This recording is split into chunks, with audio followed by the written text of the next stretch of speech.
Hello दोस्तों, आज मैं आपको GTU B semester 3 probability and statistics में जो रैंक के रिलेटेड रिपीट कॉन्सेप्ट हो रहा है तो उसके बारे में मैं आपको आज पढ़ाने वाला हूँ। ये concept winter 2023 and previous year में कई बार ये पूछा गया है, बराबर है। तो पहले हम लोग यहाँ पे क्वेश्चन रीड कर लेते हैं। क्वेश्चन में क्या लिखा हुआ है? Calculate स्पीयरमैन्स rank correlation coefficients from the following rank given by 3 जजेस। यानी कि हमारे पास फॉलोइंग रैंक, यानी कि क्वेश्चन में रैंक ऑलरेडी दिया हुआ है। एक बात आपको खास ध्यान रखनी है कि क्वेश्चन में रैंक दिया हुआ है, बराबर है। अगर आप रैंक ढूंढते हो तो आंसर गलत आएगा आपका। क्वेश्चन में ऑलरेडी रैंक दिया हुआ है, बराबर है। देन आफ्टर हमें क्या ढूंढना है? स्पीयरमैन्स रैंक कोरिलेशन कोफिशिएंट्स।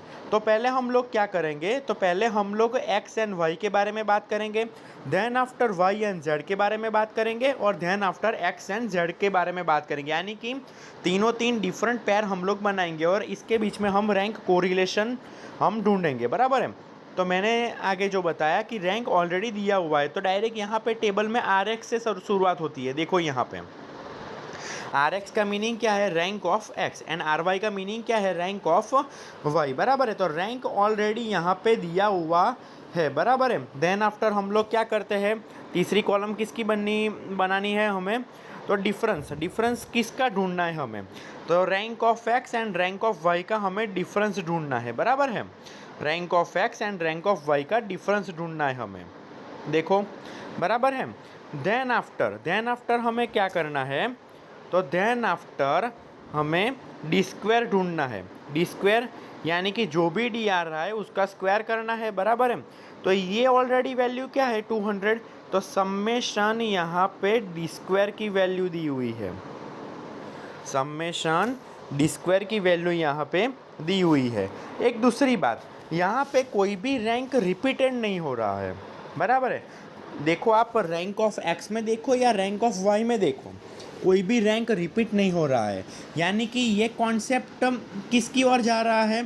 तो रैंक रिपीट नहीं हो रहा है, प्लस यहाँ पे रैंक ऑलरेडी क्वेश्चन में दिया हुआ है, बराबर है। तो rank of X and rank of Y के बारे में हम लोग बात करेंगे।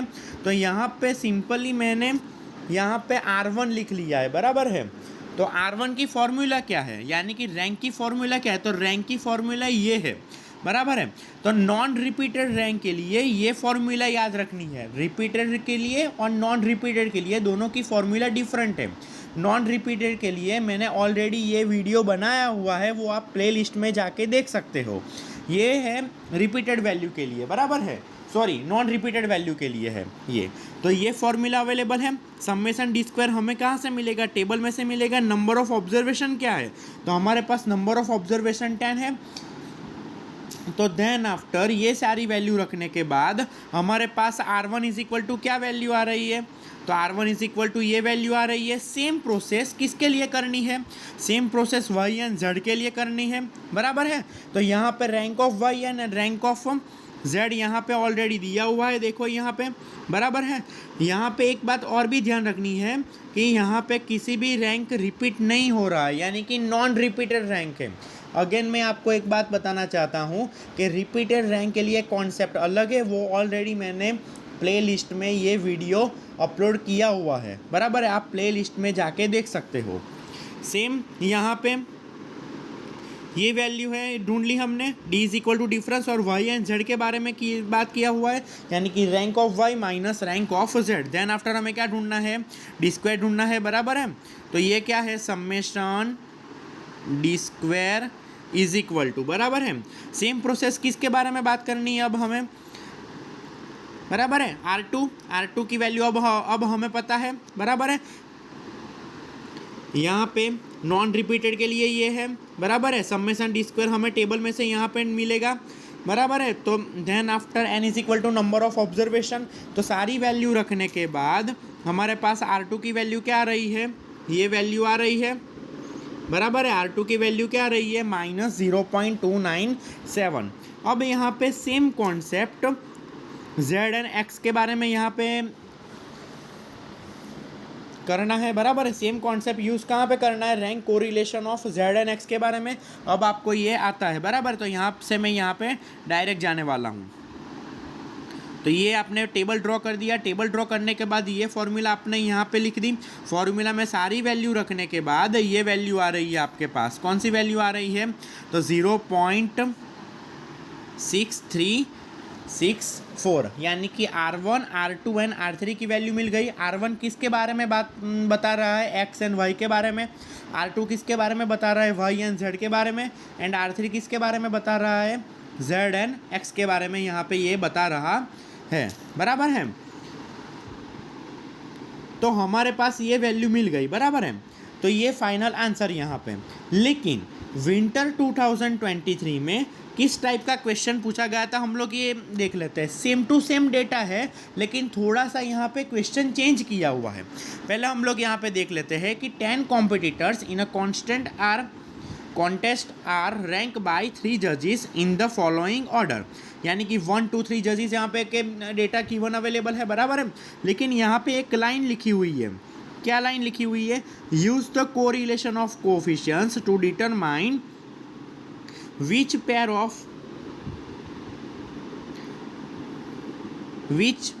of judges has the nearest approach, यानी कि नियरेस्ट अप्रोच आपको ढूंढना है यहाँ पे। तो यहाँ पे जो भी कैलकुलेशन ऊपर की हुई है, सेम कैलकुलेशन नीचे भी की हुई है, ओनली नोटेशन यहाँ पे डिफरेंट लिया हुआ है, बराबर है। तो यहाँ पे देखो, फर्स्ट जज का टेबल बन गया, सेकंड जज का भी टेबल बन गया, थर्ड जज का भी टेबल बन गया। यहाँ पे रैंक ऑलरेडी क्वेश्चन में दिया हुआ है, तो रैंक यहाँ पे लिखा हुआ है। हमने जो 3 प्रोसेस ऊपर सेपरेट की हुई थी, यहाँ पे 3 प्रोसेस डायरेक्टली यहाँ पे एक ही टेबल में यहाँ पे क्रिएट किया गया है, बराबर है। यहाँ पे 3 प्रोसेस जो ऊपर मैंने यहाँ पे की थी सेपरेट, तो यहाँ पे 3 प्रोसेस ऑलरेडी टेबल में डायरेक्ट यहाँ पे दिया हुआ है, बराबर है। तो यहाँ पे नोटेशन D12, ये D12 का मतलब क्या है, यहाँ पे 1 एंड 2 के बारे में बताया गया है। तो D1 माइनस D2 ये सब समझ में आपको आया होगा, बराबर है। तो देन आफ्टर जो भी ऊपर की वैल्यू आ रही है, वो सेम वैल्यू यहाँ पे आ रही है। देखो, ऊपर की जो वैल्यू आ रही है, वो सेम वैल्यू यहाँ पे आ रही है, सिर्फ यहाँ पे नोटेशन चेंज किया हुआ है। तो जो भी यहाँ पे रैंक मैक्सिमम आएगा, वो सबसे ज़्यादा नियरेस्ट अप्रोच रखेगा, बराबर है। एक बात आपको ध्यान रखनी है, जो भी यहाँ पे रैंक मैक्सिमम आएगा, यानी कि सबसे ज़्यादा आएगा, तो वो सबसे ज़्यादा नियरेस्ट अप्रोच करेगा। तो आप यहाँ पे देखो कि यहाँ पे कौन सी रैंक की वैल्यू बड़ी है। तो R13 की कितनी है, 0.6363, बराबर है। किसके कंपेयर में, R12 एंड R23 के कंपेयर में, यानी कि 1 एंड 3 जज has the nearest approach. Thank you.